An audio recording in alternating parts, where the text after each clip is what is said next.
എനിക്ക് ഇവിടെ നിന്ന് പറയാൻ പറ്റുന്നതാണ്. ഞാനിത് പറയുമ്പോൾ തന്നെ അതിലെ അരോചകം അല്ലെങ്കിൽ വൾഗാരിറ്റി.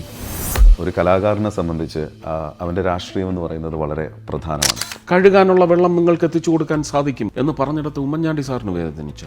ശ്രീ ബിനോയ് വിശ്വം പറഞ്ഞിട്ടുണ്ട്, സുരേഷ് പാർലമെൻറ്റിൽ പറയുന്നതെല്ലാം സത്യമാണ്, ഞാൻ സമ്മതിക്കുന്നു. എൻവയോൺമെൻറ്റ് മിനിസ്റ്റർ ഭൂപേന്ദർ യാദവ് അവിടെ നിന്ന് എഴുന്നേറ്റ് വന്ന് ഗിവ് മീ ദാറ്റ് റിപ്പോർട്ട്. പണ്ടൊന്നും നമുക്കങ്ങനെ ഒരു പാപ്പരാസി കൾച്ചർ എന്ന് പറയുന്ന ഒരു സംഭവം പോലും ഇല്ലായിരുന്നു. ആ ലിബർട്ടി എന്ന് പറയുന്നത് എൻ്റെ അടുത്ത് പറയുമ്പോഴും ഞാൻ കൺസിഡർ ചെയ്യും. ഞാൻ കൊതിച്ചു എനിക്ക് അതുകൂടെ ചെയ്യാൻ പറ്റിയെങ്കിൽ. ഡിവോഴ്സിൻ്റെ രംഗത്ത് വരും, let live and then live. എൻ്റെ കയ്യിൽ വീഴ്ചകളുണ്ടാവും, പക്ഷെ അവരാരും എന്നെ തിരിച്ച് കുറ്റം പറയുന്നില്ല. എന്നെ പേടിച്ചിട്ട് എന്നോട് പറയാതിരിക്കുക എന്ന് പറയുന്നത് എൻ്റെ കൂടെ റൈറ്റ് അല്ലേ? പറഞ്ഞാൽ മതി. പക്ഷേ ഇത് ആരുടെയും ജീവിതത്തെ തൊലപ്പിച്ച് കളയും. ഞങ്ങളുടെ സംഘടന അങ്ങനെ ഈ ജനാധിപത്യത്തിൻ്റെ നിയമത്തിലൊന്നും അങ്ങ് കടിച്ച് ഭയങ്കര സ്റ്റബണായിട്ട് നിൽക്കുന്നവരല്ല. അതുകൊണ്ട് ലാലിനൊന്നും ഒരു ദോഷവും വരാനില്ല. ചേംബർ വലിയ വാളും എടുത്ത് മിസൈലും ഒക്കെ എടുത്ത് വന്ന സമയത്തും ഞാൻ അതിനകത്ത് എൻ്റെ ചോരയുണ്ട് എൻ്റെ ജന്മത്തിൽ. കാത്തിരിപ്പിനൊടുവിൽ JSK എന്ന ചിത്രം ലോകമെമ്പാടുമുള്ള തിയേറ്ററിൽ എത്തിക്കഴിഞ്ഞു. ഒരുപക്ഷെ ഈ ഒരു ഇൻ്റർവ്യൂവിൻ്റെ ഏറ്റവും വലിയൊരു ഹൈലൈറ്റ് എന്ന് പറയുന്നത് സിനിമ റിലീസ് ചെയ്ത് കഴിഞ്ഞ് സിനിമ കണ്ടതിന് ശേഷമുള്ള ഒരു ചർച്ച എന്ന് വേണമെങ്കിൽ, അല്ലെങ്കിൽ അതിനെപ്പറ്റിയിട്ടുള്ള ഒരു സംസാരം എന്ന് വേണമെങ്കിൽ നമുക്ക് പിന്നെ പറയാം. അപ്പോൾ അതിനെപ്പറ്റി കൃത്യമായി സംസാരിക്കേണ്ട ഏറ്റവും പ്രധാനപ്പെട്ട വ്യക്തി എന്ന് പറയുന്ന ആൾ തന്നെ ഇപ്പോൾ നമ്മളോടൊപ്പം ഉണ്ട്. That's none other our own Suresh ഏട്ടൻ. സുരേഷ് ഏട്ടാ നമസ്കാരം. നമസ്കാരം. ഫസ്റ്റ് ഓഫ് ഓൾ അടിപൊളി പെർഫോമൻസ് എന്ന് പറയാനുള്ള ഏറ്റവും പ്രധാനപ്പെട്ട ഒരു കാര്യം, സ്വാഭാവികമായിട്ട് നമ്മളൊരു ഉത്തരവാദിത്വത്തിൽ നിന്നുകൊണ്ട് തന്നെ സിനിമയും അതിൻ്റെ കൂട്ടത്തിൽ തന്നെ കൊണ്ടുപോകുമ്പോഴത്തേക്ക് we have to be very careful. കാരണം ജനങ്ങൾക്ക് മുൻപിലേക്കാണ് നമ്മൾ നമ്മുടെ കഥാപാത്രത്തെയും സിനിമയും മുന്നോട്ട് വെക്കുന്നത്. എനിക്ക് സിനിമ കണ്ടപ്പോൾ ഏറ്റവും സ്ട്രൈക്കിംഗ് ആയിട്ട് തോന്നിയ കാര്യത്തിൽ നിന്ന് തന്നെ തുടങ്ങാം. അതായത് നമ്മൾ സാധാരണഗതിയിൽ ഒരു അതിജീവിതയുടെ കഥ പറയുന്ന സമയത്ത് ആ ട്രോമ എന്ന് പറയുന്നത് ചിലപ്പോൾ അനുഭവിച്ച ആ ദിവസം ഓർത്തെടുത്ത് ഒരു കോർട്ടിൻ്റെ മുമ്പിൽ പറയേണ്ടി വരിക എന്ന് പറയുന്നത്, അത് മൾട്ടിപ്പിൾ ടൈംസ് പറയേണ്ടി വരിക എന്ന് പറയുന്നത്, you are going to the trauma again and again. അത് ഈ സിനിമയിൽ വളരെ കൃത്യമായിട്ട് എങ്ങനെയാണ് ഒരു അതിജീവിതയ്ക്ക് നേരിടേണ്ടി വരിക എന്നുള്ളത് വളരെ ശക്തമായിട്ട് കാണിച്ചു തന്നിട്ടുണ്ട്. സ്വാഭാവികമായിട്ടും അത്തരത്തിലുള്ളൊരു സീനൊക്കെ സിനിമയിലേക്ക് വരുമ്പോഴത്തേക്ക് definitely as an actor, as A human being, as A like ഒരു നമ്മുടെ ചിന്തയിൽ നിന്നുകൊണ്ട് അതിനെപ്പറ്റി ആലോചിക്കുമ്പോൾ അത് കുറച്ച് കടുത്തു പോവില്ലേ എന്ന് ഏതെങ്കിലും ഒരു ഘട്ടത്തിൽ തോന്നിയിരുന്നു സുരേഷ്? ഇത് അവസ്ഥ എന്താണ്, അവസ്ഥയുടെ കാഠിന്യം ആർക്കാണ് അളക്കാൻ സാധിക്കുക? ആ ബാധിക്കപ്പെട്ട വ്യക്തിക്ക് മാത്രമാണ്.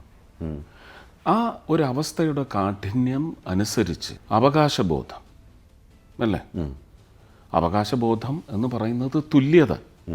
ഞാൻ ആർക്കും അധികം, പെണ്ണായതുകൊണ്ട് അധികം എന്നൊന്നും ബാധിക്കുന്നില്ല, ആണുങ്ങളെ താഴ്ത്തിക്കെട്ടുന്നില്ല, ഇകഴ്ത്തുന്നില്ല. പക്ഷേ ഒരു അന്യായം നടന്നെങ്കിൽ ആ അന്യായത്തിൻ്റെ മൂലകാരണം, അത് നടന്ന ചുറ്റുപാടുകൾ, ആ ചുറ്റുപാടുകൾ ഒരുങ്ങാതിരിക്കാൻ ബാധ്യതപ്പെട്ട ശമ്പളം വാങ്ങുന്നവരടക്കം ആ ശമ്പളം വാങ്ങുന്ന ഉദ്യോഗസ്ഥ വൃന്ദത്തെ നയിക്കുന്ന, നിയന്ത്രിക്കുന്ന ഒരു ഭരണ യന്ത്രം, ഗവർണൻസ് അല്ലേ, system controlling, steering units. What is happening to dum?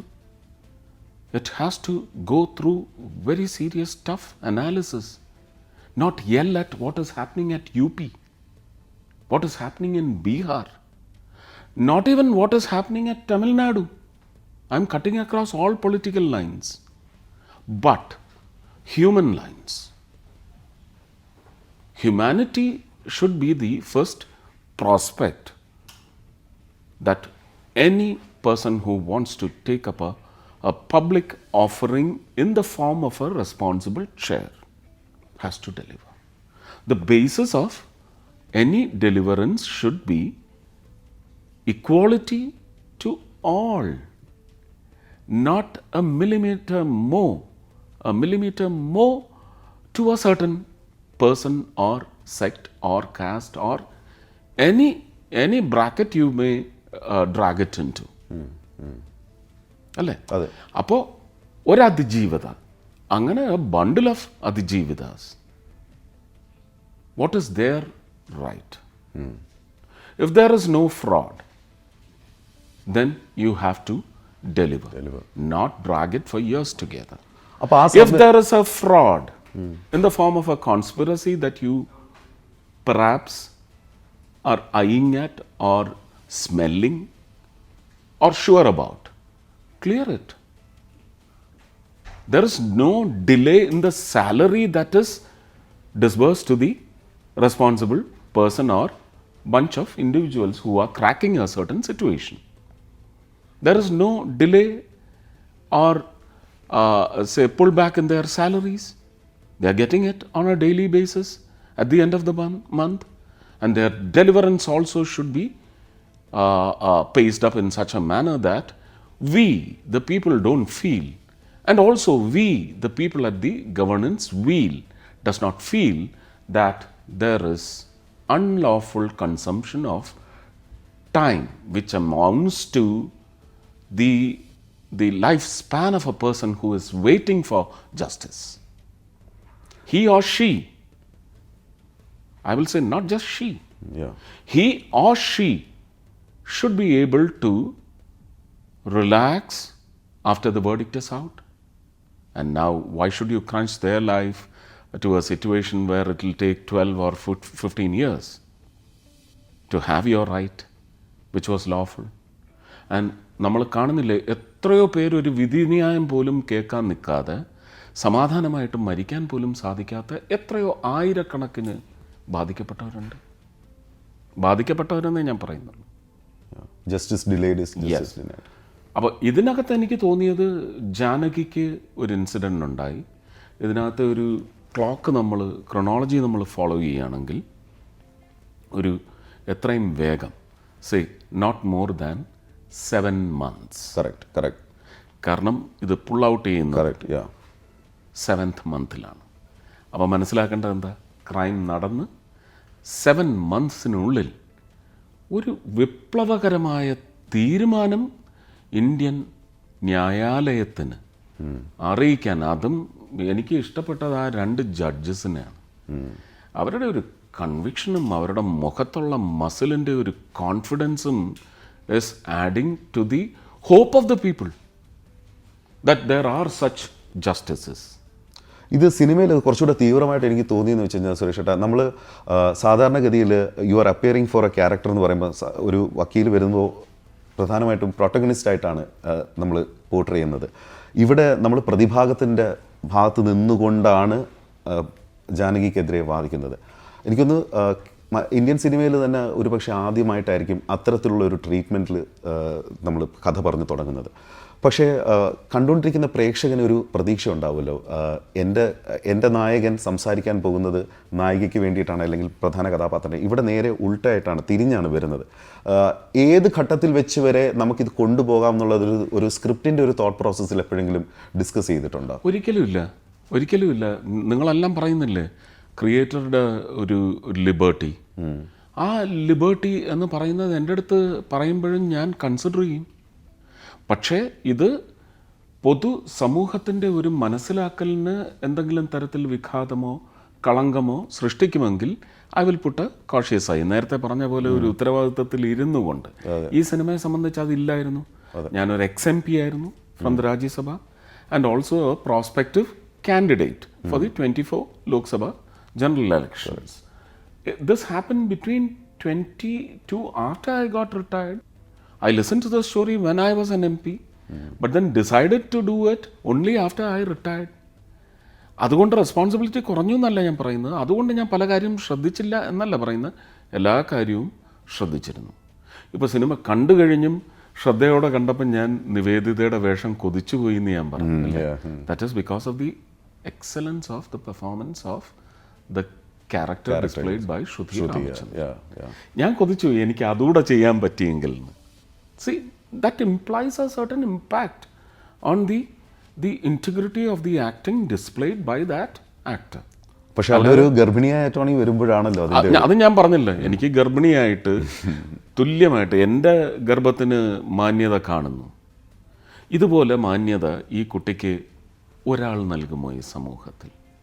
എന്താ ആ മാന്യതയ്ക്ക് ആ കുട്ടിയുടെ തെറ്റല്ല എങ്കിൽ കോടിക്കണക്കിന് രൂപ ചെലവാക്കുന്ന സർക്കാരിൻ്റെ വീഴ്ചയാണ്, ദുരന്തമാണെങ്കിൽ ആ കുട്ടിയുടെ ഗർഭത്തെ എന്തുകൊണ്ട് നിങ്ങൾ മാന്യതയിലല്ല? ഇതിന് ചില സ്നിപ്പറ്റ്സ് ഇട്ടിട്ടുണ്ട്. താഴത്തെ സെക്യൂരിറ്റി ഗാർഡ് ഇങ്ങനെ നോക്കുന്നുണ്ട്. സിഗരറ്റൊക്കെ വലിച്ച് അല്ലേ? How the society, അപ്പോൾ how he is saying, do I have a chance for an entry? Can I bracket you under a certain classification called whore? നമ്മൾ ചിലപ്പോൾ പറയും കിട്ടുമോ എന്ന ചിന്ത, അങ്ങനെ ഒരു തോട്ട് കോമൺ ലെവലിൽ. അല്ല, അതിനേക്കാൾ ദുരന്തമാണ്, ഒരു സംഭവം ഉണ്ടായി, ദുരന്തം ഉണ്ടായി, ഓപ്പണായി മാർക്കറ്റിൽ ഒരാളെ കൂടെ കിട്ടി. ഇത് ഞാൻ പേടിപ്പിക്കുന്നതല്ല. ഈ ഡിവോഴ്സിൻ്റെ രംഗത്ത് ഇതുണ്ട്. ഒരുപാട് ഡിവോഴ്സുകൾ നടക്കുമ്പോൾ പല ആൾക്കാരും സന്തോഷിക്കുന്നുണ്ട്. ഓപ്പണായി ഒരാൾ കൂടി, പ്രത്യേകിച്ച് ഡിവോഴ്സ് ആയ ആൾക്കാരാണ് എന്നാണ് സുരേഷ് ഏട്ടൻ ഉദ്ദേശിക്കുന്നത്. അല്ലാത്തവരും ഞാൻ ഇത് കുറച്ച് ലീഗൽ എക്സ്പേർട്സുമായിട്ടുള്ള ഈ പടത്തെ സംബന്ധിച്ചുള്ള ചർച്ചയിൽ മനോരമ ടെലിവിഷൻ്റെ ഓൺലൈൻ പരിപാടിയിലാണിത് പറഞ്ഞത്. ഡിവോഴ്സിനെ നമ്മൾ ഒന്നുകൂടി നമ്മുടെ പെർസെപ്ഷൻ, നമ്മുടെ പെർസ്പെക്റ്റീവ് ഒന്നുകൂടി റീഡിസൈൻ ചെയ്യണം. നമ്മൾ പറയും live, before that let live. Give and take എന്ന് പോലും ഞാൻ പറയുന്നില്ല. Let live and live, not live and let live. No, that is a wrong principle.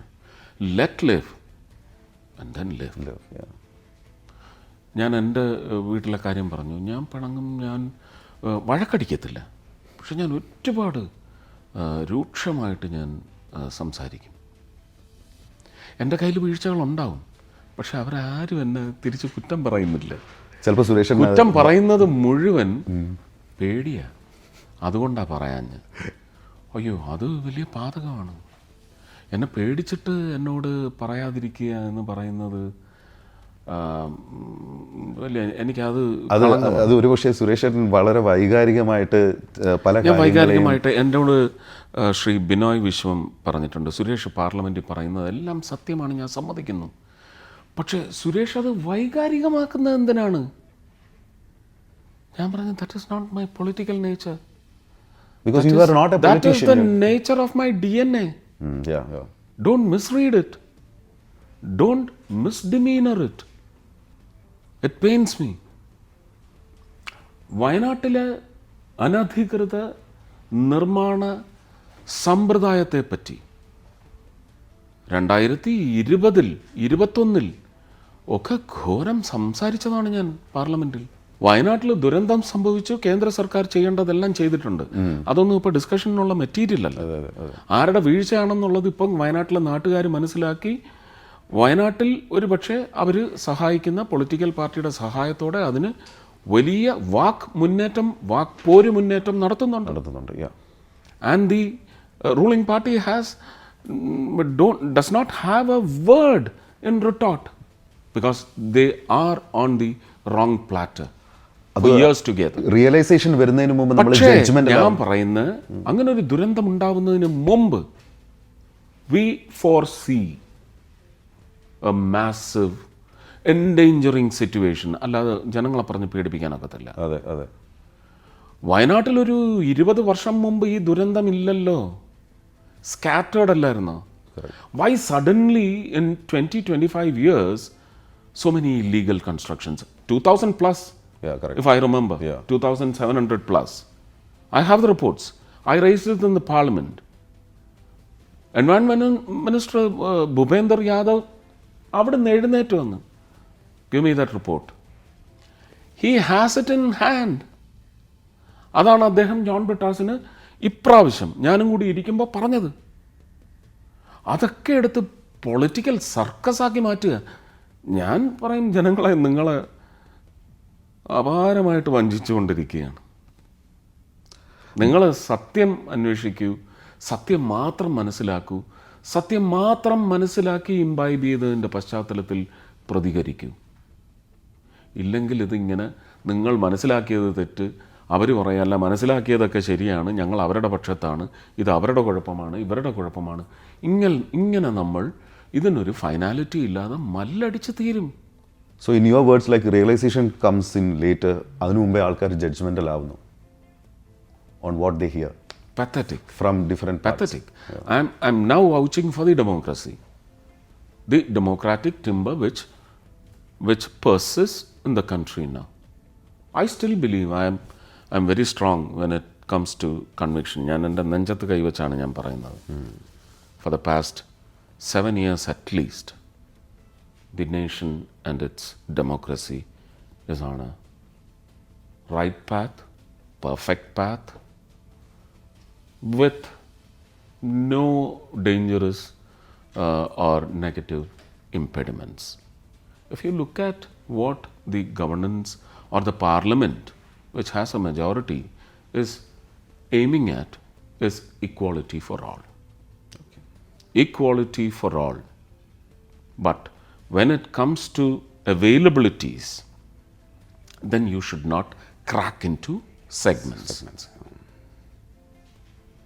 If you say, under the democratic system, we are Bharatiyas, we are Indians. When it comes to availabilities, don't cry out for excesses. സുരേഷേട്ടാ, ഈ ഒരു കാലഘട്ടത്തിൽ നമ്മൾ ഏകലവ്യം ചെയ്യുമ്പോഴും commissioner ചെയ്യുമ്പോഴും അങ്ങനെയുള്ള political ബാക്ക്ഡ്രോപ്പിൽ വന്നിരിക്കുന്ന സിനിമകളിലെല്ലാം തന്നെ നായകൻ പൊളിറ്റിക്സ് സംസാരിച്ചിട്ടുണ്ട്. അന്നൊന്നും നമ്മുടെ പൊളിറ്റിക്സിനെ കൃത്യമായിട്ട് വ്യക്തിയിലേക്ക് ഊന്നി ആരും കണ്ടിരുന്നില്ല. ഇപ്പോൾ സുരേഷേട്ടന് നിൽക്കുന്ന ഒരു സാഹചര്യത്തിൽ വെച്ച് നോക്കുമ്പോൾ നമ്മളുടെ ഏത് രീതിയിലുള്ള ഒരു പൊളിറ്റിക്കലായിട്ടുള്ള ഒരു സ്റ്റേറ്റ്മെൻറ്റ് പോലും അത് പൊളിറ്റിക്കൽ വ്യൂ ആയിട്ട് എല്ലാവരും എല്ലാ കാര്യങ്ങളും, നോട്ട് എവറിത്തിങ്, പക്ഷേ എല്ലാ കാര്യങ്ങളും ഇപ്പോൾ അത് അങ്ങനെ കാണുന്നു. അതൊരു ഇതിൻ്റെ ഞാൻ പറഞ്ഞില്ലേ, കഥ കേട്ടു, ഡയലോഗ്സ് വായിച്ചിട്ടില്ല, സ്ക്രീൻ പ്ലേയും കേട്ടു, എന്താണ് ഒരു ഡമ്മി ഡയലോഗ്സും എന്നെ ഒന്ന് ബോധ്യപ്പെടുത്താൻ വേണ്ടിയുള്ള ഇങ്ങനെ പറഞ്ഞു, അയാൾ അങ്ങനെ പറഞ്ഞു, അപ്പോൾ അതിനെ ഇങ്ങനെ കൗണ്ടർ ചെയ്തു എന്ന് പറഞ്ഞു പോയതല്ലാതെ ഞാനിത് മുഴുവൻ എനിക്ക് ഈസോടെ ഇരുന്ന് കേൾക്കാൻ പറ്റുന്നത് 22 ഏപ്രിൽ 25 ശേഷമാണ്. ഞാൻ റിട്ടയർ ചെയ്തതിന് ശേഷം ജൂണിലൊക്കെ ആയിട്ട്. ഷൂട്ടിംഗ് തുടങ്ങുന്നത് 2022 നവംബർ 7 അവിടെ മുതൽ ഇതിൻ്റെ ഷൂട്ടിംഗ് പല ഘട്ടങ്ങളിലായിട്ട് നിന്നുപോയി. അത് കഴിഞ്ഞ് വീണ്ടും തുടങ്ങും, അത് കഴിഞ്ഞ് ഡ്രീം ബിഗ് വരുന്നു, ഇതിൻ്റെ ക്ലൈമാക്സ് എടുക്കുന്നു. എല്ലാ ഷൂട്ടിങ്ങും ഞാൻ ഇലക്ഷന് അല്ലെങ്കിൽ എൻ്റെ മകളുടെ കല്യാണത്തിന് മുമ്പ് തന്നെ ഇതിൻ്റെ ഷൂട്ടിംഗ് വർക്ക് മുഴുവൻ ഞാൻ തീർത്തു. ആദ്യത്തെ എൻ്റെ എൻട്രി ക്രൗഡിലേക്കും പോലീസിലേക്കും ഞാൻ വക്കീലായിട്ട് സ്റ്റേഷനിലേക്ക്, തമ്പാനൂർ സ്റ്റേഷനിലേക്ക് FIR രജിസ്റ്റർ ചെയ്യാൻ വേണ്ടി വരുന്ന വരവ്, അതുപോലും ഞാൻ ഗരുഡൻ റിലീസ് കഴിഞ്ഞ ഉടനെ തന്നെ അതും ചെയ്തു. മീൻസ് അങ്ങനെയുള്ള ചില ഇൻസിഡൻസ് എൻ്റെ ലൈഫിൽ വന്നതിന് അതിനോട് ചുറ്റിപ്പറ്റി തന്നെ ചെയ്ത് തീർത്ത് കഴിഞ്ഞിരിക്കുന്നു. മീഡിയയായിട്ടുള്ള എൻ്റെ ഇതെന്ന് പറയുന്നത് അങ്ങനെ ഒരു സംഭവമേ എൻ്റെ ജീവിതത്തിൽ ഉണ്ടായിട്ടില്ല. അതിനു മുമ്പാണ് ആ സീൻ എടുക്കുന്നത്. പക്ഷെ അതിനകത്ത് വരാൻ പോകുന്ന ഒരു മീഡിയ അപകടം എന്ന് പറയുന്നത് സൂചിപ്പിച്ചിട്ടുണ്ട്. അതിനകത്ത് ആർക്കും വേദന തോന്നിയിട്ട് കാര്യമില്ല. അല്ലാതെ എൻ്റെ ഒരു അനുഭവത്തിൻ്റെ പശ്ചാത്തലത്തില്ല. അല്ലാതെ ടൈഗർ എന്ന് പറയുന്ന സിനിമയിൽ പറയുന്നുണ്ട്, സർ ഈ കണ്ണഞ്ചിപ്പിക്കുന്ന 450 കോടിയും 800 കോടിയും ഒന്നും വേണ്ട, ഒരു 4-5 കോടി ഉണ്ടെങ്കിൽ അല്ലെങ്കിൽ 50 കോടി ഉണ്ടെങ്കിൽ ആ വൈപ്പിനിലെ പെണ്ണുങ്ങൾക്ക് കഴുകാനുള്ള വെള്ളം നിങ്ങൾക്ക് എത്തിച്ചു കൊടുക്കാൻ സാധിക്കും എന്ന് പറഞ്ഞിടത്ത് ഉമ്മൻചാണ്ടി സാറിന് വേദനിച്ചു. It was social criticism. ഇതിനകത്ത് മാത്രമേ ഉള്ളൂ. People were ready to accept yes. ഇന്ന് പക്ഷെ അങ്ങനെ ആവുന്നില്ല. അല്ല, അത് പൊളിറ്റിക്കൽ ഇൻറ്റൻറ്റ് ഉള്ളവർക്കല്ലേ, അവർക്ക് ആവണ്ട, അതാ നല്ലത്. സുരേഷേട്ടാ, ഈ നമ്മളെപ്പോഴും പറയാറുള്ളതെന്ന് വെച്ച് കഴിഞ്ഞാൽ ഒരു കലാകാരനെ സംബന്ധിച്ച് അവൻ്റെ രാഷ്ട്രീയം എന്ന് പറയുന്നത് വളരെ പ്രധാനമാണ്. നമ്മളിപ്പോൾ അത് നമ്മളുമായിട്ട് ബന്ധപ്പെട്ട കലയിലൂടെ മാത്രമേ നമുക്കത് മുന്നോട്ട് വെക്കാനും സാധിക്കുള്ളൂ. സോ അങ്ങനെ ചെയ്യുന്നതിൽ തെറ്റില്ല എന്ന് സുരേഷേട്ടൻ സ്ട്രോങ് ആയിട്ട് വിശ്വസിക്കും. ഞാൻ പറയുന്ന അപ്പം ചോദിക്കും, അതെന്താ അതിനെക്കുറിച്ച് പറയാൻ, ഇതിനെക്കുറിച്ച് മാത്രം പറഞ്ഞു? അതിനെക്കുറിച്ച് പറയാൻ വലിയ ആൾക്കാരുണ്ടല്ലോ, അവർ പറയട്ടെ, ഞാനിത് പറയാം അല്ലേ? പിന്നെ പറയുമ്പോൾ സത്യമായിരിക്കണം. പകുതി സത്യവും വളച്ചൊടിച്ചതും ആവാൻ പാടില്ല. അത് പാടില്ല. ഞാൻ പറഞ്ഞതിനകത്ത് അസത്യം എവിടെയാണെന്ന് നിങ്ങൾ നോക്കൂ. നമ്മൾ കണ്ടതല്ലേ ആ സമരത്തിന് വന്ന സ്ത്രീകളെ റോഡിൽ കാലിൽ പിടിച്ച് എന്തായിരുന്നു പോസ്റ്റർ? എനിക്ക് ഇവിടെ നിന്ന് പറയാൻ പറ്റുന്നതാണ്. ഞാനിത് പറയുമ്പോൾ തന്നെ അതിലെ അരോചകം അല്ലെങ്കിൽ വൾഗാരിറ്റി നിങ്ങൾ കണ്ട പത്രത്തിലെ കാഴ്ചയും ടി വിയിലെ കാഴ്ചയും വെച്ചൊന്ന് അളന്നു നോക്ക്. പെണ്ണുങ്ങളോടാണ് അത് ചെയ്തത്. It was equal to rape or exposing the vitalities of a lady in public. അങ്ങനെ എത്ര ലേഡീസ് ഉണ്ട്? ഞാൻ അത് പറഞ്ഞപ്പോഴാണ് സുരേഷ് ഏട്ടാ, ഈ ഇന്നത്തെ ഒരു കൾച്ചർ അനുസരിച്ച് നമ്മുടെ പണ്ടൊന്നും നമുക്കങ്ങനെ ഒരു പാപ്പരാസി കൾച്ചർ എന്ന് പറയുന്ന ഒരു സംഭവം പോലും ഇല്ലായിരുന്നു. ഇപ്പം പക്ഷേ അങ്ങനെയല്ല. ഇപ്പം ക്യാമറ കയ്യിലുള്ള എല്ലാവരും മീഡിയ ആയി മാറുന്ന ഇതാണ്. നമുക്കതിനെ എങ്ങനെ ഏതെങ്കിലും രീതിയിൽ അതിനെ ഒരു നമുക്കിത് നിയമ സംവിധാനമൊക്കെ ഉണ്ട് ഇത് നമുക്ക് ശരിക്കും നിപ്പ് ചെയ്യാനായിട്ട്. പക്ഷേ ഇതിനകത്തൊരു വലിയ എൻ്റർടൈൻമെൻറ്റ് മാർക്കറ്റുണ്ട്. അതെ അതെ അല്ലേ? അതെ. നമ്മളങ്ങനെ ഒരു ചാനലിൻ്റെയും പേര് ഞാൻ എടുത്ത് പറയുന്നില്ല. I mean social media platform. അതിലൊക്കെ കോടിക്കണക്കിന് രൂപയാണ് ട്രാൻസാക്ഷൻ വരുന്നത്. രാജ്യത്തിന് അതിൻ്റെ GST കിട്ടുന്നുണ്ട്. നമ്മളിപ്പോൾ അത് വേണ്ടെന്ന് പറയേണ്ട ആവശ്യമില്ലല്ലേ? അല്ല, അത് കണ്ടിന്യൂ ചെയ്യട്ടെ. Only thing is the security division when it comes to physicals. പക്ഷേ ഞാൻ ഇവിടെ കാണിക്കപ്പെടണമെന്നുള്ളത് എൻ്റെ കൂടെ റൈറ്റ് അല്ലേ? പറഞ്ഞാൽ മതി. അതിനും എൻ്റർടൈൻമെൻറ്റ് വാല്യൂ ഉണ്ടാവും. ഓക്കെ, അതിനും എൻ്റർടൈൻമെൻറ്റ് വാല്യൂ ഉണ്ടാവും. People need substance. വന്ദേ ഭാരതിലിരുന്ന് യാത്ര ഭയങ്കര സുഖമാണ് എന്ന് പറയുന്നു. നിങ്ങളൊരു വീഡിയോ കോട്ട് അൺഅവേഴ്സ് എന്ന് പറഞ്ഞിട്ട് എല്ലാ കമ്പാർട്ട്മെൻറ്റിലും പോയി നോക്ക്. എല്ലാവരും ഇരിക്കുന്നത് അതെ യാത്രകൾ കാറിനകത്ത്. പണ്ട് ഞാൻ കാറിൽ പോകുന്ന സമയത്ത് ഇങ്ങനെ ഇരുന്ന് ഉണർന്നിരുന്ന് എവിടെയൊക്കെ എവിടം വരെ വളർന്നു എല്ലാം കാണുമായിരുന്നു. ഇപ്പം ഞാൻ കാസർഗോഡ് നിന്ന് കണ്ണൂർ എത്തുന്നത് എൻ്റെ ബോഡി മാത്രമേ അറിയൂ. അല്ലെങ്കിൽ ഞാൻ fully engrossed in this. There has to be fresh material. ഇത് മാത്രമാണ് അതിനുള്ള ഒരു വഴി. അത് നടക്കുന്നു. പക്ഷേ ഇത് ആരുടെയും ജീവിതത്തെ തൊലപ്പിച്ച് കളയരുത്.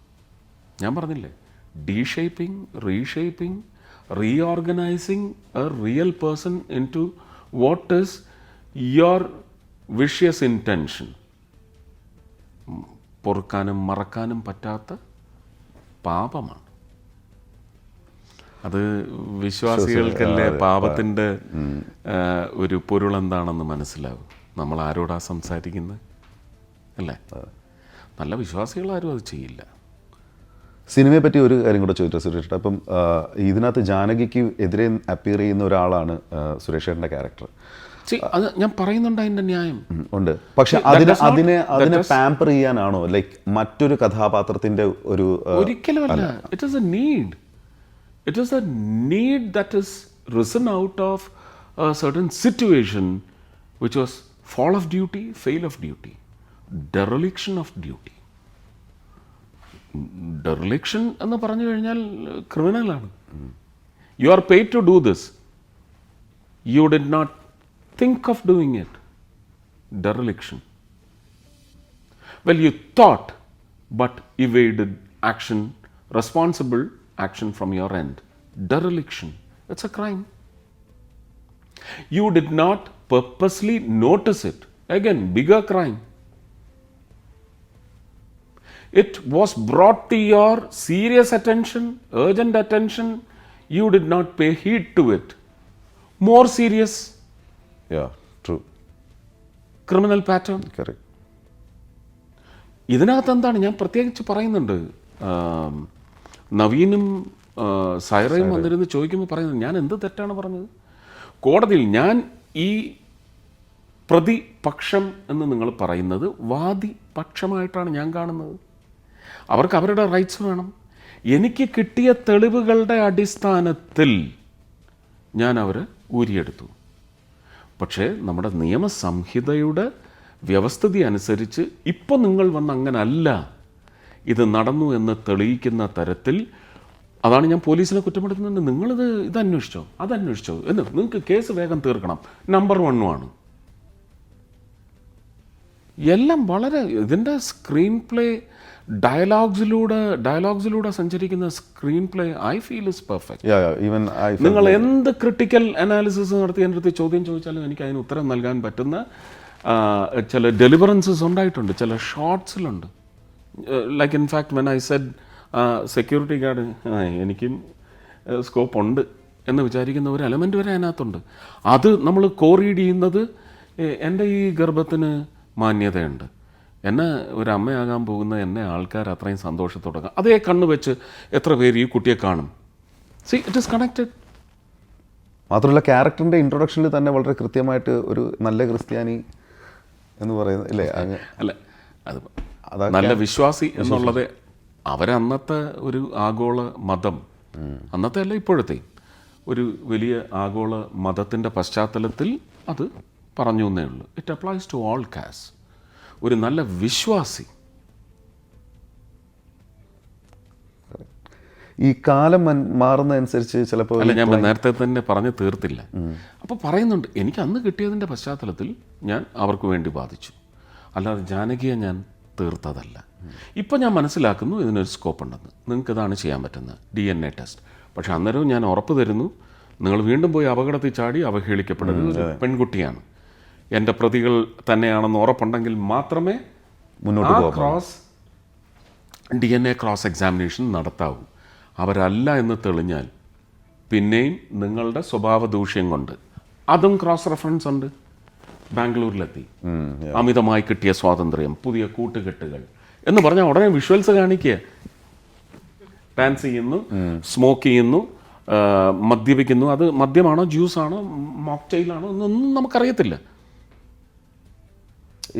അവിടെയാണ് ഞാൻ പറഞ്ഞത്, പെൺകുട്ടികൾ ഇത് കാണണം. നമ്മുടെ സുഹൃത്തുക്കൾ ആരായിരിക്കണം, നമ്മുടെ സുഹൃത്ത് ബന്ധത്തിൻ്റെ വലയത്തിനുള്ളിൽ നിന്നുകൊണ്ടുള്ള പ്രവർത്തനങ്ങൾ എന്തായിരിക്കണം. Do you watch porn? Okay, watch porn if it gives you enjoyment, but that enjoyment should not drag you into having that unlawful or illicit arrangement to have fun. You should design your future. See, in all these exemplary messages that is penned down and spit out on frame, I think the Samuham has a huge responsibility to say have a mental platform which is not at all biased. Not look at the person who is telling you this, but look at the situation which prompts the person to guide you. Cinema turns out to be a major guide. And the police വേഷങ്ങളെന്ന് പറയുന്നത് ഇപ്പോഴത്തെ എത്ര IPS officer, you ask anyone. അതിൻ്റെ success എന്ന് വെച്ച് കഴിഞ്ഞാൽ ജനങ്ങൾ ആഗ്രഹിക്കുന്ന conclusion വേണ്ട രീതിയിൽ തരുമ്പോൾ മാത്രമേ നമ്മൾ അവരോട് നിൽക്കുന്നുള്ളൂ എന്നുള്ള. ഇപ്പോൾ ഈ സിനിമയിൽ പോലും ഈ 7 മാസത്തിനുള്ളിൽ തന്നെ അതിൻ്റെ ഒരു അതിനെ വൈൻഡപ്പ് ചെയ്യണം, അല്ലെങ്കിൽ അതിനൊരു കൺക്ലൂഷൻ ഉണ്ടാവണമെന്നുള്ളത് ഒരു കാലഘട്ടത്തിലായിരുന്നെങ്കിൽ നമ്മളതിനെ വൈകാരികമായി കാണും. അതായത് ഒരു കുഞ്ഞ്, അമ്മ, അതൊരു സിനിമയിലേക്ക് വരുമ്പോൾ അയ്യോ ആ കുഞ്ഞിനെ ഏറ്റെടുക്കേണ്ടതല്ലേ എന്നുള്ളത്. പക്ഷേ ഇന്നത്തെ കാലഘട്ടത്തിൽ ജനങ്ങൾക്ക് പൊതുവായിട്ടൊരു ബോധമുണ്ട്, അത് എനിക്ക് വേണമെങ്കിൽ മാത്രമേ അത് ഞാൻ സ്വീകരിക്കേണ്ടതുള്ളൂ എന്നുള്ളത്. അതായിരുന്നു ഈ സിനിമയുടെ എനിക്ക് തോന്നുന്നു ഏറ്റവും സേഫ് ആയിട്ടുള്ള ഒരു ലാൻഡിങ്, ഏറ്റവും നല്ലൊരു വേർഡിക്റ്റ്. കാരണം ആ വേർഡിക്റ്റിന് വേണ്ടിയിട്ടാണ് എല്ലാവരും കാത്തിരുന്നത്. അത് ഞാൻ സിനിമ കണ്ടുകൊണ്ടിരിക്കുമ്പോൾ പോലും സുരേഷ് അങ്ങനെ വിചാരിക്കുമായിരുന്നു, ഇതെങ്ങനെ കൊണ്ടുപോയി എങ്ങനെ ഇതിൻ്റെ വേർഡിക്റ്റിൽ പറഞ്ഞ് അവസാനിപ്പിക്കും. കാരണം നമുക്ക് അതാ ഞാൻ പറഞ്ഞത്, ഇത് ഒരു പോയിന്ററാണ്. The cinema is a pointer. Start doing this. The states, for that matter, all the 28 states, and maybe such states in other parts of the world. ഒരു മലയാള സിനിമയെന്ന് ഉപദേശം എടുക്കാൻ എന്തായാലും നിൽക്കത്തില്ല. ബട്ട് ഇത് ചർച്ചയാവുന്ന സമയത്ത് it will come to legal platforms, judicial platforms, human grounds. അപ്പോൾ എല്ലായിടത്തും ഉള്ളത് മനുഷ്യരല്ലേ, എല്ലാവർക്കും ഒരേ ഫിസിയോളജി അല്ലേ ഉള്ളത്, അല്ലേ? കെമിക്കൽസിൻ്റെ അളവ് കൂടുന്നതനുസരിച്ചും കുറയുന്നതനുസരിച്ചും ആ ഫിസിയോളജിയിൽ മാറ്റം വരും, അല്ലേ?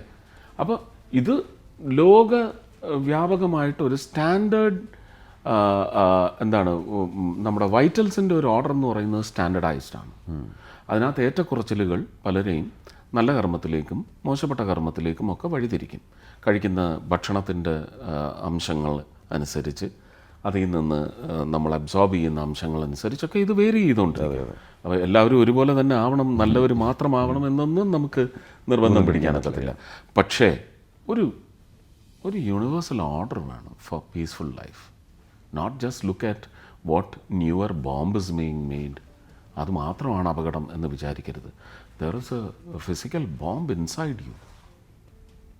Deflate it, diffuse it, turn it into a flower. ഏതായാലും ഈ സിനിമയുടെ ഇതിൽ മാറ്റി വെച്ച് കഴിഞ്ഞാൽ സ്വാഭാവികമായിട്ടും വേറെ ഒരുപാട് കാര്യങ്ങൾ സുരേഷേട്ടനുമായിട്ട് ബന്ധപ്പെട്ട് ചോദിക്കാനുണ്ട്. അമ്മ സംഘടന ഇപ്പോൾ വേറൊരു രീതിയിലേക്ക് വന്നുകൊണ്ടിരിക്കുന്നതിന് സുരേഷേട്ടൻ നേതൃത്വം കൊടുക്കുന്നില്ല. അല്ല, അതിനെക്കുറിച്ച് ഞാനിപ്പോഴും ഒരു ഔട്ട്സൈഡറാണ്.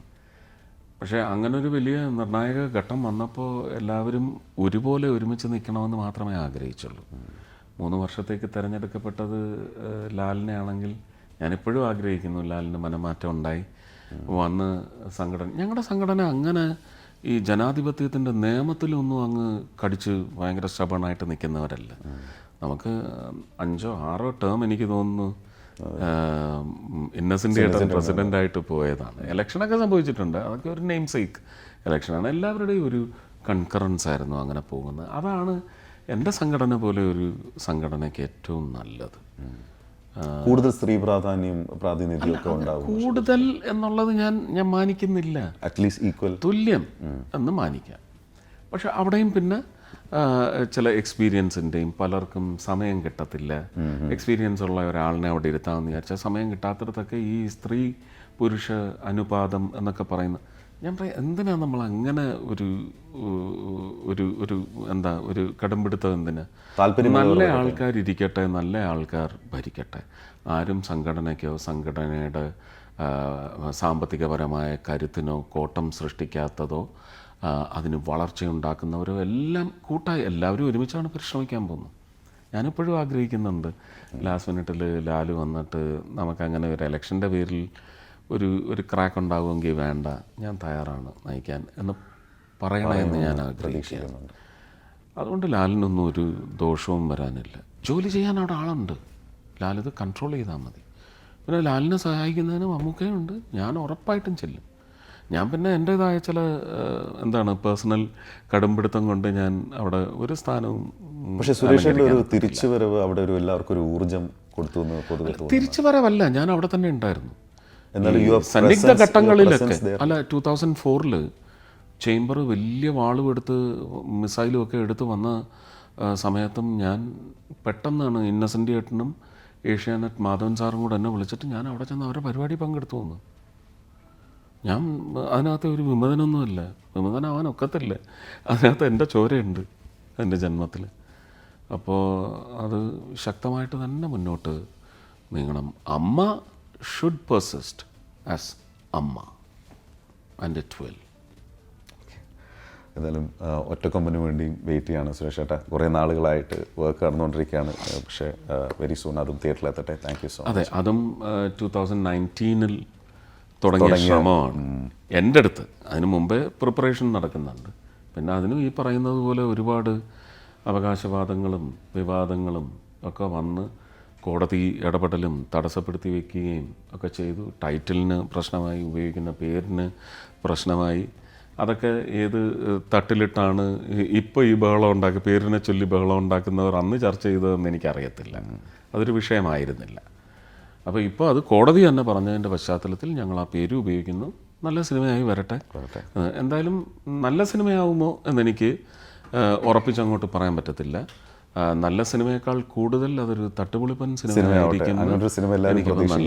നല്ല ഫ്രം ബിഗിനിങ് ടു എൻഡ് ഒരു ഇങ്ങനെ ഈ പോപ്കോൺ ഇങ്ങനെ ഉണ്ടായി വരുമ്പോൾ ഉള്ള ഇങ്ങനെ ഒരു ശബ്ദവും അതിങ്ങനെ ഒന്ന് തുടിച്ച് കിടക്കത്തില്ലേ, അത് ആ സിനിമയിലുടനീളം ഉണ്ടാകുമെന്ന് എനിക്ക് വിശ്വാസമുണ്ട്. വരാഹം സിനിമ അതൊരു പെർഫോമൻസ് ഓറിയൻറ്റഡ് സിനിമയായിരിക്കും. അതിലിപ്പം സരയു തുടങ്ങി പ്രാച്ചി, അതുപോലെ തന്നെ നവ്യ, ഗൗതം വാസുദേവ് മേനൻ ഡയറക്ടർ, സുരാജ് വെഞ്ഞാറമ്മൂട്, ജയൻ ചേർത്തല, അവരെല്ലാം ഉണ്ട്. ഓൾറെഡി സ്റ്റാർട്ടഡ് എല്ലാവരും അവരുടെ എല്ലാം പുതിയ മുഖം അതിനകത്ത് കാണിക്കുന്നുണ്ട്. അതിലെനിക്ക് തോന്നുന്നു നവ്യയുടെ കുട്ടിക്കാലം, ആ കുട്ടിയെ കണ്ണൂർ ഞാൻ പാർട്ടി പരിപാടിക്ക് പോകുമ്പോൾ അവിടെ കലാതിലകം ഉണ്ടായിരുന്നില്ലല്ലോ ആ സമയത്ത്, ഇപ്പോഴും ഇല്ല. പക്ഷേ ആ സ്റ്റേറ്റസിലേക്ക് എത്തിയ കുട്ടി വന്ന് കാലിൽ തൊട്ട് തൊഴിട്ട് ചോദിച്ചു, എനിക്ക് സിനിമയിൽ ഒരു അവസരം തരുമോ എന്ന് ചോദിച്ചു. എനിക്കപ്പോൾ പെട്ടെന്ന് ഇങ്ങനെ ഇത്രയും അടുത്ത് വന്ന് സംസാരിച്ചപ്പോൾ എനിക്ക് തോന്നിയത് നവ്യയാണല്ലോ എന്നെനിക്ക് തോന്നി. നവ്യയാണ് ആ റോള് ചെയ്യുന്നതെന്ന് തീരുമാനിച്ചപ്പോൾ ഞാൻ അതിൻ്റെ കുട്ടിക്കാലത്തിന്, അതുപോലെ എൻ്റെ കുട്ടിക്കാലത്തിന്, ഗൗതം വാസുദേവ് മേനൻ്റെ കുട്ടിക്കാലത്തിന് ഒക്കെ ഒരാൾ വേണമായിരുന്നു. ഞങ്ങൾക്ക് രണ്ടുപേർക്കും അത് നല്ലത് കിട്ടി. നവ്യയുടെ കുട്ടിക്കാലം കിട്ടാതിരിക്കുന്ന സമയമായിരുന്നു അത്. ഓക്കെ. അപ്പോൾ ഇതെനിക്ക് സ്ട്രൈക്ക് ചെയ്തു. പിറ്റേ ദിവസം ഡയറക്ടറുടെ അടുത്ത് എത്തി പറഞ്ഞു, പ്രൊഡക്ഷനെ അറിയിച്ചു. അവർ ഉടനെ തന്നെ കുട്ടിയുടെ അച്ഛനെ വിളിച്ചു, ആ കുട്ടിയെ വരുത്തി. She's done excellently too well.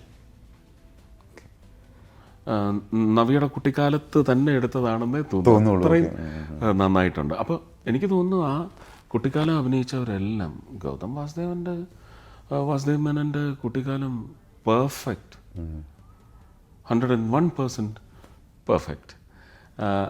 അതിനപ്പോൾ തുല്യ പ്രാധാന്യമുണ്ടോ? ലൈക്ക് അവരുടെ കുട്ടിക്കാലം വരുന്ന സീക്വൻസ് കുട്ടിക്കാലത്തിലാണ് കഥ പറയുന്നത്. കുട്ടിക്കാലത്തിൻ്റെ റിഫ്ലക്സസ് ആണ് പ്രസൻറ്റിൽ പറയുന്നത്. കുട്ടിക്കാലം ലെങ്തി സീക്വൻസാണ്. അതിനകത്ത് ഒരു കുട്ടിക്കാലത്ത് നമ്മൾ കുസൃതി, അങ്ങേയറ്റം ക്രൈമെന്ന് പറയത്തില്ല, പിഴത്തരം എന്ന് പറയും. അതെല്ലാം സംഭവിച്ചത് എങ്ങനെയാണ് ഇവരെല്ലാം മുതിർന്നവരായപ്പം റിഫ്ലക്റ്റ് ചെയ്ത് ഉത്തരവാദിത്വമുള്ള സ്ഥാനങ്ങളിലിരുന്നു കൊണ്ട് ഇവരതിൻ്റെ കണ്ടിന്യൂവേഷൻ നടത്തിയത്. ചിലരതിൻ്റെ പ്രതികാരം ചെയ്യുന്നത്, ആ പ്രതികാരത്തെ എങ്ങനെയാണ് മുട്ടും നട്ടല്ലും മടക്കാതെ തരണം ചെയ്യുന്നത്, അടിച്ചമർത്തുന്നത്, വിൻ ചെയ്യുന്നത്.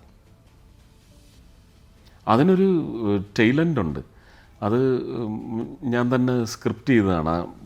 ഈ പടത്തിൻ്റെ എൻഡ് ഷോട്ട് എടുത്തുകൊണ്ടിരിക്കുമ്പം ഞാൻ പറഞ്ഞു, അനൂപ് മേനൻ ഉണ്ടായിരുന്നു, അവർക്കത് ഷൂട്ട് ചെയ്യണമെന്ന് ഭയങ്കര നിർബന്ധം.